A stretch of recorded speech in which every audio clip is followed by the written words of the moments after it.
আসসালামু আলাইকুম। আজকে নিউজ থাকছে আন্তর্জাতিক ডেস্ক থেকে। সৌদি জোটের অবরোধে কাতারের লাভ।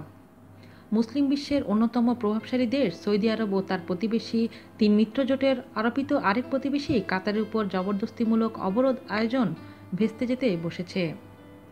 যেখানে কাতারকে দমাতে মোক্ষম অস্ত্র হিসেবে বাণিজ্য অবরোধ আরোপ করে সৌদি জোট, কিন্তু তাদের সে পাশার দান উল্টে গেছে। বরং সৌদি জোটের অবরোধের মুখে পড়ে ঘুরে দাঁড়াচ্ছে উপসাগরীয় ক্ষুদ্র দেশ কাতারের নিজস্ব শিল্প। প্রতিবেশী চার আরব দেশের আরোপিত বাণিজ্য অবরোধের কারণে আর্থিক ক্ষতির মুখে পড়লেও দ্রুতই এই অবস্থা থেকেই ঘুরে দাঁড়াতে চাচ্ছে কাতার। অবরোধের প্রতিক্রিয়ায় স্থানীয় শিল্প চাঙ্গা হয়ে ওঠার সুযোগ সৃষ্টি হয়েছে কাতারের স্থানীয় শিল্পের বিকাশে। এতে করে স্থানীয় শিল্পে সমৃদ্ধির পথে রয়েছে উপসাগরীয় এই ধনী দেশটি। কাতারের শিল্প খাত অনেকটাই আমদানি নির্ভর, যার অধিকাংশ আমদানি করা হতো অবরোধ আরোপকারী প্রতিবেশী দেশগুলো থেকে।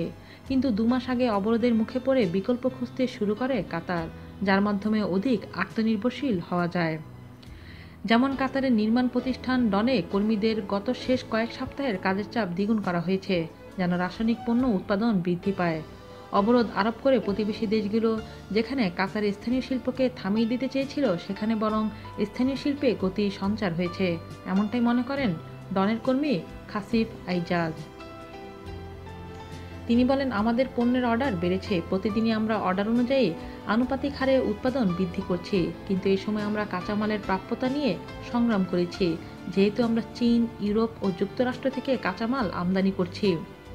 তিনি বলেন, এক্ষেত্রে আমাদের চ্যালেঞ্জ রয়েছে, কারণ আগে আমার এসব পণ্য আরব আমিরাত জবেল আলী থেকে আমদানি করতাম।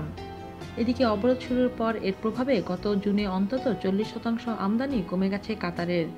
তবে এই আমদানি বন্ধ বা কমে যাওয়ার কারণে সরকারি প্রকল্পের কোনো ক্ষতি হবে না বলে জানিয়েছেন দেশটির আশগাল গণপূর্তের সহকারী প্রেসিডেন্ট আবদুল্লাহ হামাদ আল আত্তিয়া। পাশাপাশি সরকারি উন্নয়ন পরিকল্পনা অনুযায়ী কাতার ভিশন 2030 নামে বৃহৎ নির্মাণ প্রকল্পের কাজও চলমান রয়েছে। তবে অবরোধ আরোপের ফলে শুরুতে সংকটে পড়লেও তা দ্রুত কাটিয়ে ওঠার চেষ্টা করছে মাথাপিছু আয়ে বিশ্বের সবচেয়ে ধনী দেশ কাতার। আজ এ পর্যন্তই। আল্লাহ হাফেজ।